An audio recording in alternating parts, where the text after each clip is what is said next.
All right. Welcome, everyone. I'm Michelle Molitor, founder and executive director of the Equity Lab. I'm so glad you're joining us for this timely conversation about what it means to lead and care for people in the midst of so much change.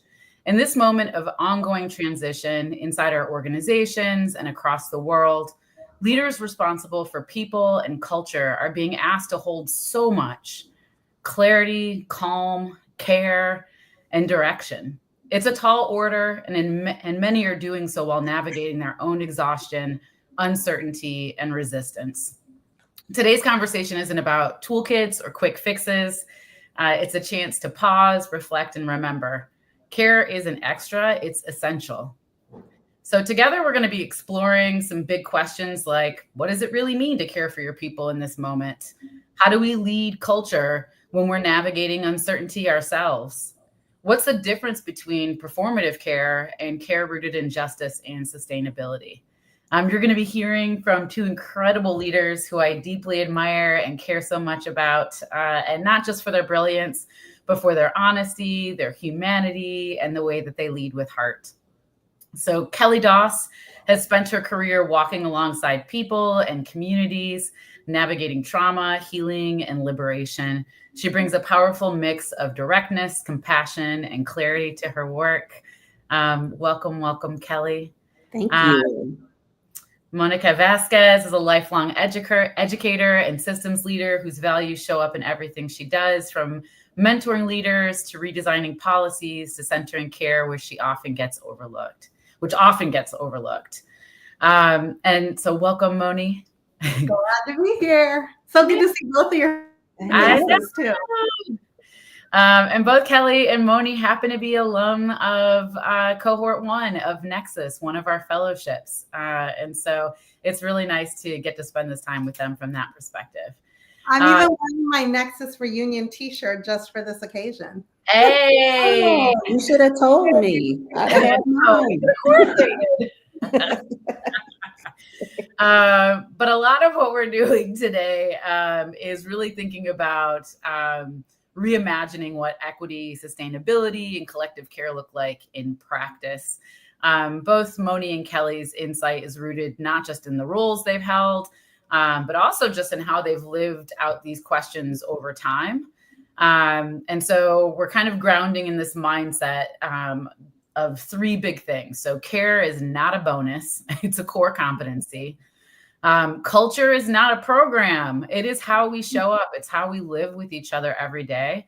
And sustainability is not selfish. It's strategy. And in fact, it's something that we often call strategy with love. So I would love for each of you just briefly to share how you are holding care for other people while you're tending to yourselves. And so I'm going to ask a few questions just to get us started. But to each of you, I'm curious, what does it really mean to care for people in this moment? So beyond wellness check-ins or surface level gestures that I think organizations tend to lean on and rightfully, they lean to it because it's low-hanging fruit. But often it's not enough. So I'm going to pass it to each of you. What does it mean to really care for people in this moment? I mean, I'm happy to get us started. I mean, everybody has different needs in these moments, right? There's a lot going on in the world, both domestically and internationally. And then, life be lifing. I mean, things happen, right? Just in our lives as human beings. And so everyone needs something different. And I think to show up for one another and truly care for one another, one of the things that I have found helpful is I recently brought my team together and we sat down and I said, I want to have a really honest conversation about how we can show up for each other as human beings right now. And let's just talk about what that looks like, right? And because everybody has different needs and some people deal with stress differently than others. And having that conversation about what we each need and actually making a list and saying, this is what I need right now. This is how I need you to show up for me right now. This is how we care for each other as human beings. that was a really great way to really center everyone's individual needs. And we sat there and we said, what are we missing? Right? Like, what are we not thinking of? Like, what do you need? Some people need space. Some people just need time. Some people actually don't want to talk about these things at work, right? And so part of our conversation was, well, what are some of the things that we actually can lean on that aren't even our team, right? So what does our time off policy look like? Let's remind each other to use that time off. We have a, employee assistance program, right? EAP, like we have on-call therapy, those sorts of things that are parts of our policies that are open to everyone. But as a team, we sort of talked about like, what are those things? And then what are other ways that we show up for each other? And what do we need from each other? And kind of making that list, having that conversation, and then revisiting it. So we had the conversation, we revisited it. A few weeks later, it's like, how are we doing on this? Are we doing the things we said we would do to show up for each other? Are we asking each other the questions that we said, I would appreciate it if you asked me every once in a while, X, Y, Z? Moni, I really appreciate that. And I want to lift up that you've like really beautifully named both trying to meet individual need and meet institutional needs. So you mentioned policy changes, things like that, but also like, this is people, like, yes, we're an institution, but all institutions are made of people. And so I loved hearing that balance. Kelly, how about you? Yeah, I mean, I think, Moni, you hit out so much of it, like the nail on the head, because it is, I think a lot of times as leaders, your first response is to think about how do you care for the collective? And the reality is you have to drill down to the individual, right? That individual care is so important. And so, yeah, all of the things that you already shared about just checking in with folks, having that real conversation, being really transparent. For me, I think the only thing I would add is I really try really hard to make sure that I am also, sorry, my computer was about to update in the middle of this. So I'm good now. I'm good. We can say life in big and small ways. I think the only other thing that I try to do as well as a leader is live by example, right? I try to be as transparent and open, like everything, it's hard for me as well. And so I don't have all the answers. I don't feel good every day, but I show up. And part of my motivation for showing up is because despite the challenges that we're in this moment, I try to find that energy from somewhere, and my work is so centered in the people. So I just try to make that space where it is okay to be like, it is okay to not be okay. We're trying to build community, out of chaos right now. And that is it's hard. It is really, really hard. And everybody needs something different, and I need something different. But what I think we all need is some grace. Yeah. So how do we make sure we make space for that? And Kelly, you know what? I think people really appreciate that vulnerability. That's been my experience. Like when you show your own vulnerability around like, I'm really struggling, I'm having a hard time, this is a hard conversation for me, right? I've heard feedback that when I do that, people really appreciate it because it shows that you're a human being, not somebody with a title, or if you happen to have positional authority, it brings us back to the essence of we are just human beings. And I think the other thing that this reminds me is how important relationships are, right? So it's always been really important for me to establish relationships with the people that I work with as human beings, not as a title or a position, but as people. Like, who are you? What's your story? What's your tribe? Who are your people, right? Like all sorts of questions. And I've always built into my meetings with my teams time at the top of the hour before we get into business to just connect as human beings, because that is how we get to know each other's lives and what we're about. And recently, like because I do what I do and how I do it, recently, I don't know if you heard about the nightclub collapse in the Dominican Republic in Santo Domingo.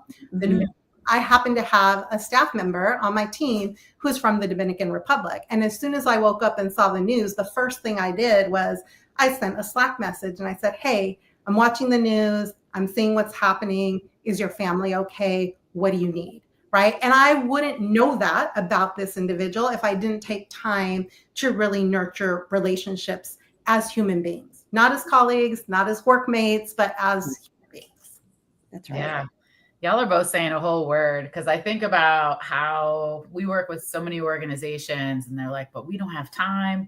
There's so many things to do. Mhm. Da, da, da. And I'm like, if you don't have time now, you're going to be forced to make time later, because of a collapse of culture. And it doesn't take very much time. I mean, I'm sure I know both of your practices.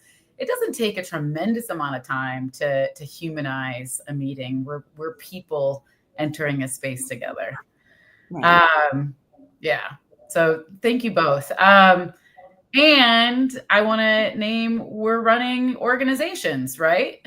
So we're trying to balance, institutional needs. We're trying to balance organizational needs. And when we're doing it at the time of, people have so much built up latent energy because of what can feel like kind of chaos around them and so many things that they can't control.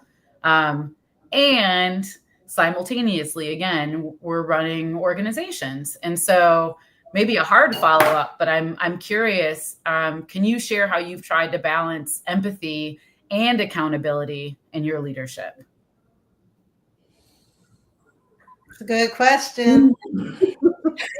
That is the question, right? And I mean, I'll speak for myself. I think that it's a thing that I constantly I have to be very intentional and work at every day, right? Like, we're beyond what's happening in the world, beyond how that is impacting the way that we as an organization see ourselves, think about how we're going to move forward.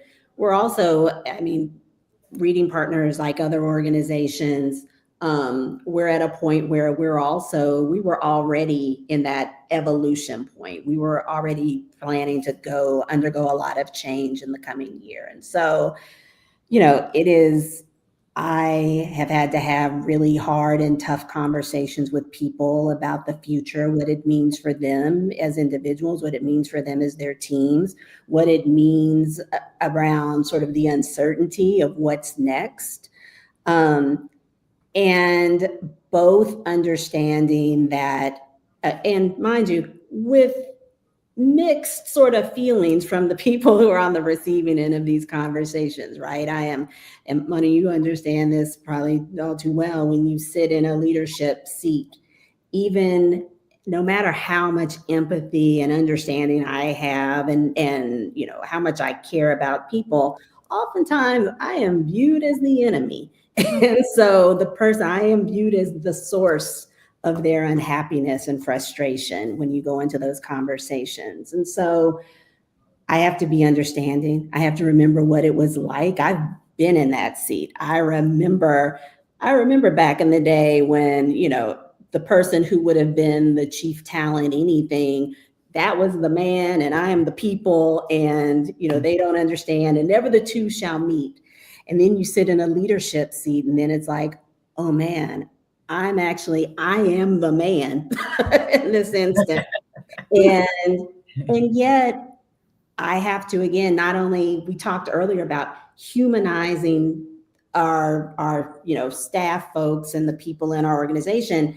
I also, again, have to humanize myself. Mm-hmm. I have to make sure that they understand that two things can be true. I feel what they're feeling. I've been there. I've experienced it. I know it's hard. It hurts. I see that they're hurting from some of the decisions that maybe organizationally we have decided, some of the decisions that we've made. But I also believe in all of the decisions that we made. I think about the things the direction that we're moving in and why it's important. for sort of the greater good. I've watched a lot of Star Trek in my time. So it's one of those, the needs of the many outweigh the needs of the few or the one.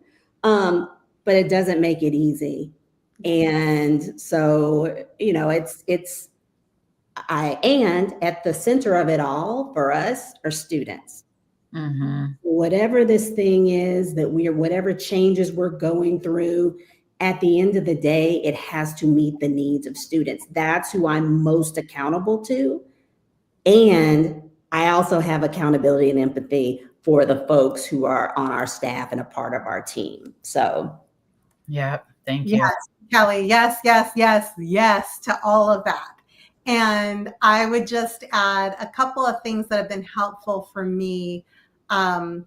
Communicating the decision, right? Even if at the time the sort of receiver of that communication isn't in the space to hear it, like it doesn't mean that we don't have to explain it with a really compelling reason, right? So communication is always key in that. And then I would also say, like, right now, a lot of organizations, especially in the education space, in the social impact space, what's happening with the environment that we're in is that a lot of organizations are downsizing. Those are really hard conversations, right? And those are really tough decisions. And, if you lead with humanity at the center, then those decisions have to be made, and they also hit you really hard. But you also have the opportunity to say, how do we handle these decisions in a way that centers humanity in a dignified way for people? And there are some very practical things that I would say to organizations that are looking at downsizing right now. I would say, if you can, think about what the package looks like for the people who you're letting go, right? So there are ways to really center their community. Healthcare is really expensive. Yes, you leave an organization, you can opt into COBRA. Now you're on the hook for the entire premium. Can your organization pay for a period of time for their healthcare? Can you afford to do severance? Have a severance policy that is equitable across the entire organization. You can also do things like ask people if they need help with their job search.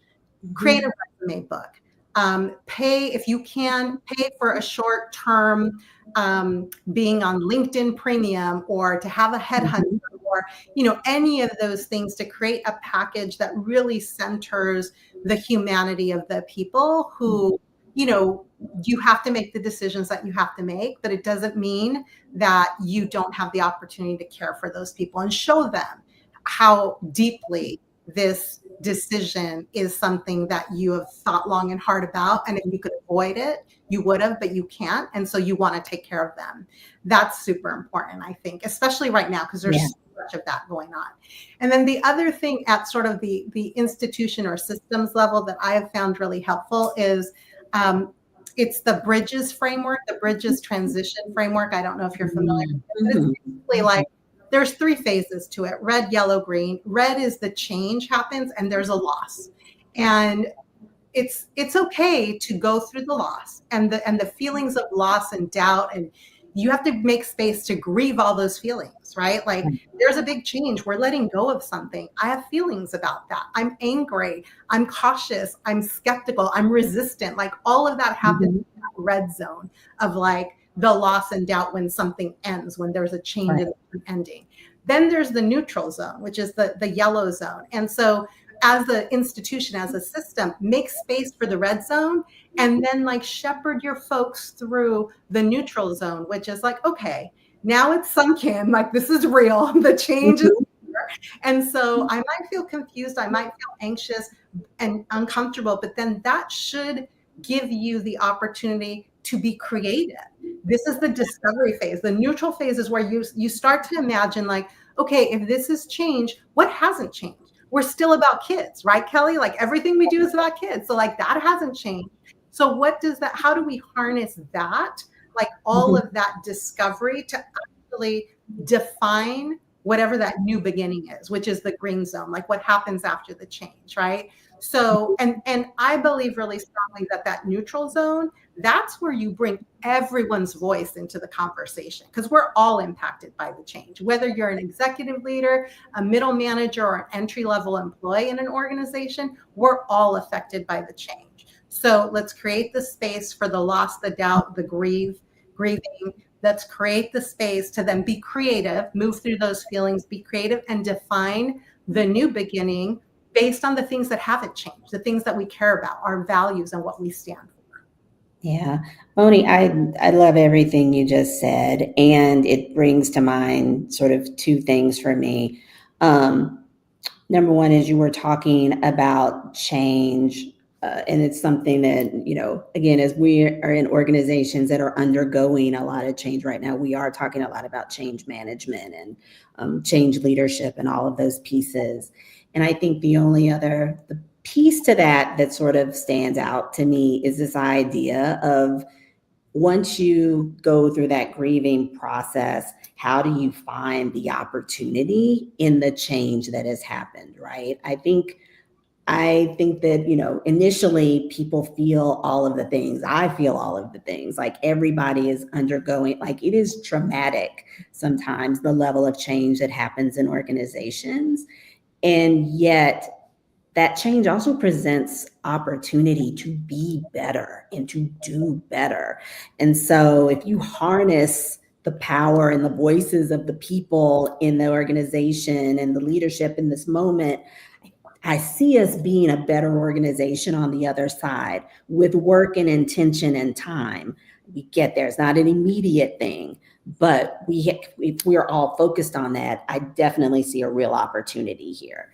And the other thing that stood out to me and just came to mind is, like, I loved all of the things you ran down about, like, caring for your people and the severance packages. And I will say, as leaders and organizations, we don't always get it right. Mm-hmm. Mistakes. Sometimes it's like, we could have done that thing better.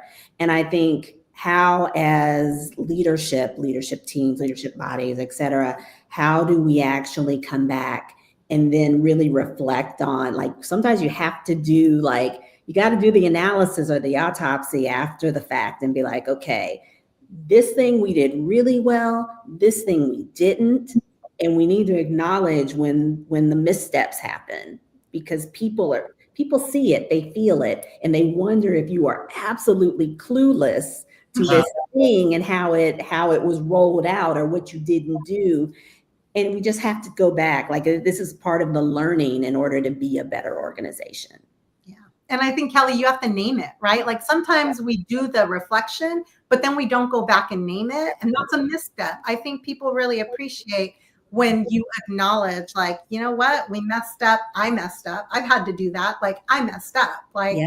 And sometimes my intention was good, right? Charge it to my heart, not my head, type of thing, right? Like, my intention was this, but it actually, the impact it had, right, was not what I intended. And so that's a misstep on my part, and I need to own that and name that. And I think a lot of times, like, I'm always amazed at how much grace people are willing to give leaders when you own your mistakes and name it and sort of bring them into that sort of, not just the analysis, but like where we go from here. Like, right. I'm going to name it, and this is what we're going to do differently moving forward. Right. Yeah. I feel like you're both naming just like the humility and the vulnerability and the proximity. I also hear you both being very proximate leaders to the people you're working with, and what a difference that makes. And that's not always the case. I'm going to transition us a little bit. I want us to talk a little bit about this moment we're in, and how you think about, in moments of uncertainty, how do you stay grounded in your values while you're trying to guide other people?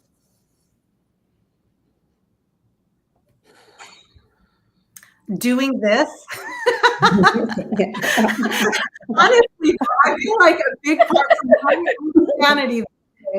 for my own sanity these days, reconnecting with the people that I know share the same values and ideals that I do is so key, because it's really easy to like get caught up in the news cycle and social media, and it can get really depressing and overwhelming and exhausting, that I need to actually create space to reconnect with folks. And a few weeks ago, I did this deliberately. I said, I'm going to take an hour, just an hour every week, and I'm going to connect with someone in my network who I haven't connected with in a while. And so I've now done this a few times. Now it's like more than once a week. Now I'm doing it like twice a week, right? And I call it my friend time. It's my friend time. It's like my people time, my tribe time, right? And it's just checking in with folks, seeing how they're doing. And, you know, I talked to, was it last week? I talked to Kim Smith, also from Nexus. Hey. I hadn't talked in a really long time, but like I wanted, like, it's just those sorts of things. Like I connected with Mickey the other day, right? Also Nexus cohort one, shout out to cohort one, right? Like just connecting with people, and those are my people. Like I know that when I talk to them, I am recentered and regrounded in everything that I know that I'm about, which I really need right now, because everything around me just doesn't make sense. We're in the upside down world right now in my book. So I need to be reminded that actually, no, like I've got my people, I've got my tribe. And that's been like enormous for me, just to stay sane these days. Yeah. Yeah. I'll be honest, it's taken me a minute. You know, it's as when you are the people person in an organization, and just also, I kind of feel even in my personal life, I am the person who you can't break the habit, right? You spend all day trying to figure out how to help people, how to mitigate harm, how to be an ear, how to listen at work. And then you come home and you find yourself being that same person. And so in this moment, for I would say since January, probably even longer, probably since November, I've been exhausted. Yeah. And it's easy to isolate, like to sort of start to shut down. And I'm coming out of it now, because I do and have acknowledged, like, and have been reminded of the importance of the people in my life, my friends, my colleagues, my family, like, just having folks who have reached out and have checked on me. And, initially I was like, oh no, like I can't, I don't want anything to do. Just please leave me alone. But, once I started to open up more, it became easier. And I don't know, I still try to, monitor, like I'm not in the news all day. I can't do it. I'm not there. I have a limited amount of energy in general. There's some I can give to people, and there's some I have to keep for myself and not feel bad about that. And prioritizing as well, right? There are people in my life, friends, folks who I love. And I also need to like channel that energy there versus, just even having work be my life, because the work and the moment we're in are all like conflated together.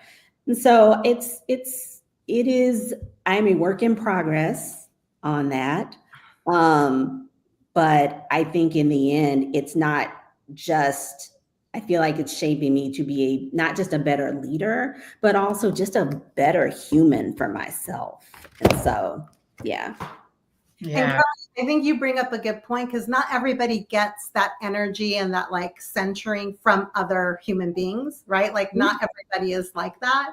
And so and I get exhausted too sometimes as like the people person all the time. And then also my dad is 91, my mom is 89, and like I'm a caretaker, elder care is like a real thing. And the sandwich generation, if you have young kids at home or school age kids at home still, even if they're still living in your home, but they're still your kids and you're taking care of your parents, it's a lot. And so one of the things that I've been doing just by myself that really helps me is figure out what you love to do, like that really brings you joy. So for me, like I watch a lot of YouTube cooking channels instead of the news cycle, instead of social media.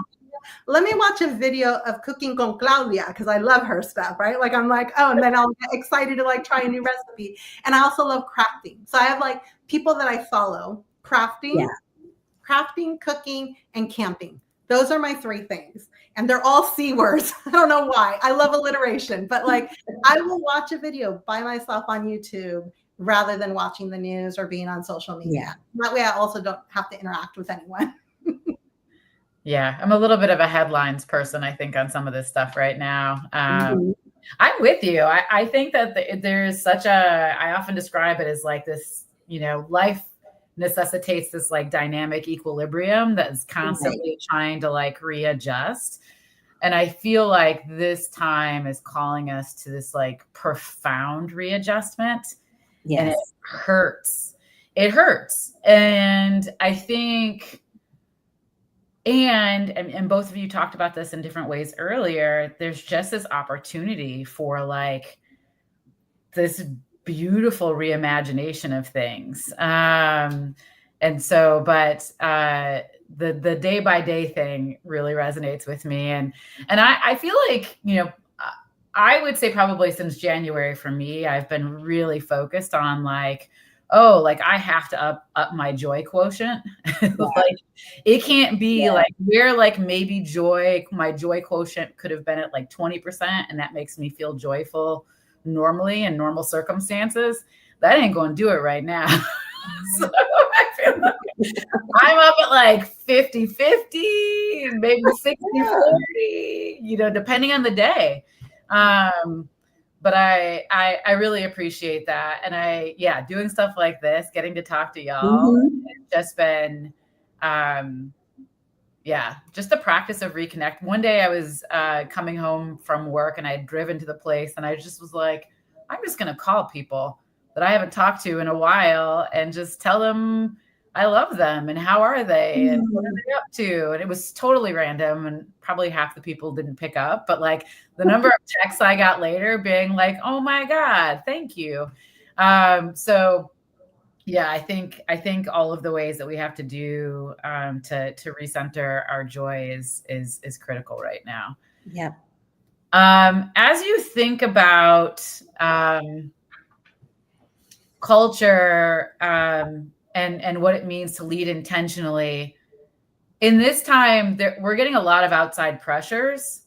And so how are you dealing with pressures to prioritize efficiency or optics or language or any of those things right now? What does it look like for you all culturally trying to lead through this time?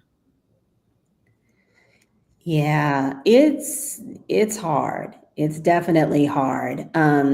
It's funny. I was having a conversation earlier with my CEO, and we were talking about the timing of things, right? Like, for example, one of the things that happened, I think, for us as the world started to shift, and all the words that you aren't supposed to use and can't use, and do this and do that.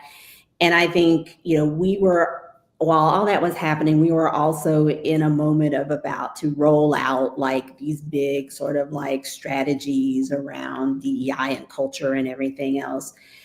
And I think it was sort of the first moment for us where we both knew we kind of had the same sort of vision of the outcome, but different approaches. And we struggle. I don't think she won't mind if I say this, and if she does, sorry, she'll let me know. But I think that, but I think when we met today, I was like, this is really about timing, because it is now May 1st. And this is the first moment where we could really sit and talk in a way that wasn't heightened emotions, missing each other. Her pressures as CEO are different than my pressures as Chief Talent and Equity Officer. I was like, no, like, very early on, I was like, absolutely not, we're not doing this, we're not doing that. And she was like, we have to do this. And so it was, it's been, and while we were kind of trying to sort of figure out how to get aligned, I think there was silence organizationally. And in that moment, the silence was deafening. But I also think everybody was missing each other. Like we were all over the place. And so culturally, yeah, we have definitely taken a hit. But I don't know, but I don't know if we could have built culture in that moment. You almost had to kind of sit and kind of go through it and struggle with not only the personal pieces of it, but also just trying to understand what was going on. Like it's just, again, chaos. Like I said, where I started earlier, trying to build community, find community over chaos. And I think now we're at the point where we're like, okay, we can sort of figure it out together and have the conversation in a different way. And I think that sort of joint leadership will help us as we're able to really go about the business of rebuilding our organizational culture. Because it's tough, and it hurts my heart deeply that the organization, that our culture is sort of where it is right now. But again, finding the opportunity. I think that's also because when you're in organizations that are mission focused, right? The people who are drawn to mission focused organizations like ours, everybody has a story about why it resonates with them, why the mission resonates with them. And so when there's change like the one that we're experiencing, there's a sentiment of like, are we not on the same page anymore? Do you not care about the same things that brought me here? Right? Like there's almost there's almost like a sense of maybe personal misalignment that really strikes people deeply, myself included, you included, Callie, right? Like you feel it. And I think when this all first started happening, when the shift started happening, I think a lot of folks were like, oh, we've been through this before. Like, remember the CRT thing, the critical race theory thing, right?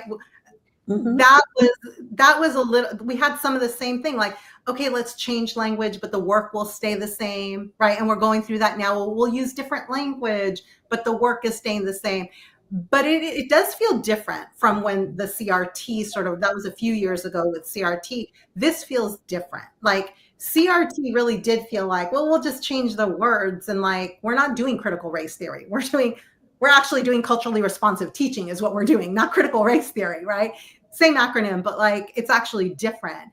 And that seemed to work. I think what's happening now is there was a big question of, will the strategy that we used back then with CRT work this time? And there was enough of a sense that it wouldn't work that it became sort of like a little bit of, let's try this, and then silence, right? And that silence is what you're naming, Kelly, that really, I think, threw people off kilter, right, and opened up this opportunity for culture to then feel different and sort of suffer. And I think you're right that we're now in a moment where we can have much more productive conversations about strategy in this context that will help us not only collaborate and unite, but again, double down on what we are about at our core. And those things haven't changed. The vision or the mission of the organization or the work that we do has not changed. We have to think about how to do it differently, but that hasn't changed. And I think a lot of people are looking in these moments for leadership to say, we're not changing what we're about. We still care about these core values that brought this organization together. People need to hear that, because whether you choose to, because quite honestly, some organizations are saying, we're going to double down on these things, we're not backing down. And others are saying, well, we're not backing down. We're going to name things differently than we've been naming them. We're going to use different language. We're going to scrub our website, all the things, right? Because we need the money to keep going and doing the good work that we're doing, right? And so whether you choose one route or the other or anything in between, there's so many strategies. People still want to hear that what brought them initially to the organization is still true for them. Like we still share the same values. That people need to hear that, and that will help culture. Right. Yeah. Yeah. That the core values are being protected. Yeah. I think that's spot on. Well, that is a nice transition into my second to last question. You know, we have all run organizations, are running organizations right now that often are welcoming passionate young people into the workforce. This may be their first job or their second or third job. But young people are in the workforce right now trying to navigate this. As you think about your leadership and how to help people stay steady at this kind of burgeoning point in their careers, what advice would you give?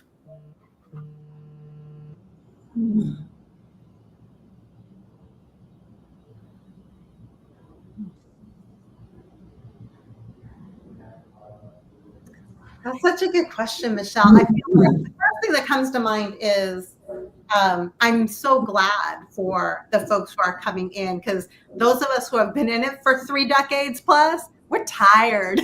I'm tired. Yes, say less. Like 30 plus years in this, like it's a, you know, if I could get caught up in like how sad it is that 30 years in we're still like dealing with the same issues in a lot of ways. But I'm so glad for like the new generation, because they bring new ideas and they bring new ways of thinking, and their values are different in some ways, right? And I think we need that in order to actually be effective at what we're trying to do.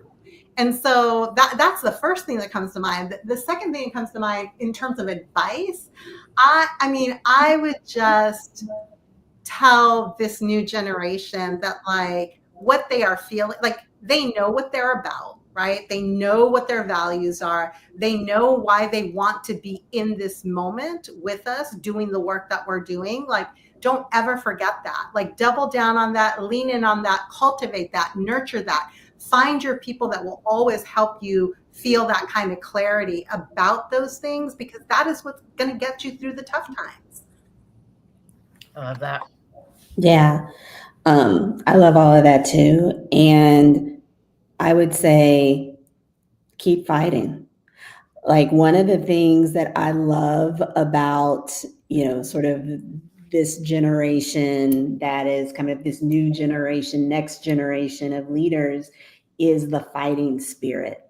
And, you know, it's interesting as us old, haggard leaders who have been through it, you know, it is a little bit like, okay, like and I pride myself, and I'm like, I'm still trying to fight. I'm still trying to fight. But again, Moni, I'm tired, right? Like I am tired. And, you know, as a, you know, woman leader of color, having sat at many leadership tables, having to like make sure my voice is heard, fight for that seat, etc. Like I didn't do all this fighting so that we could get to the point where now, you know, nobody like me is next in line. I'm looking for who's next, right? And because of the moment we're in, it's going to require fight. It's just going to require people to actually tap into that fighting spirit. And so, yeah, that's honestly the best advice I can give. Like, you know, not reckless fighting, but again, sometimes there's beauty in recklessness, right? A lot. And so being able to absolutely like, just don't be afraid to use your voice and still like push and demand for the seat at the table. Like, I am waiting. My seat is warm. I want somebody else like me to sit in and like take it over. I'm ready to hand off. I love that. All right. So my last question, and both of you have alluded to this in different ways. You being a Trekkie totally tracks for me, Kelly. I did not know, but it does. And Moni, I remember, I think it was during the pandemic that you and your husband like bought an RV or rented an RV. Lived out of the RV for 5 months. I know. So, and I love this, but what are y'all doing to take care of yourselves, take care of your hearts, lift up your joy?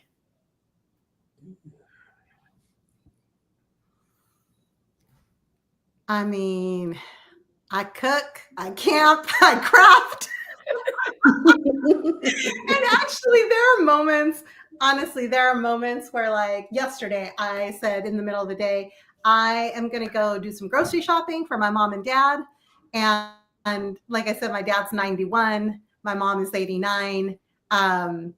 I like laying eyes on them like every day. They live 5 miles away. And if I can't be there, like one of my brothers will be there. But yesterday I was like, I'm going to go grocery shopping for them. And I'm just going to go hang out with them because I don't know how much more time I have with them. Right. And those moments of just like connecting with my parents who are elderly and, you know, talking about like they're still in that place where like they can tell me stories that are incredulous to me because I'm like, what? Wait, you have to wear pantyhose to work every day? What are you talking about? Like, in that heat in Cartagena where it's hot and humid, you wear pantyhose every day to work, Mom? What are you doing?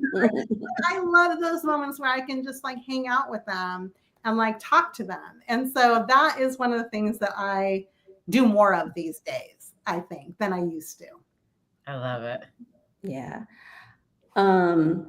So I have grown to truly appreciate the value of sleep.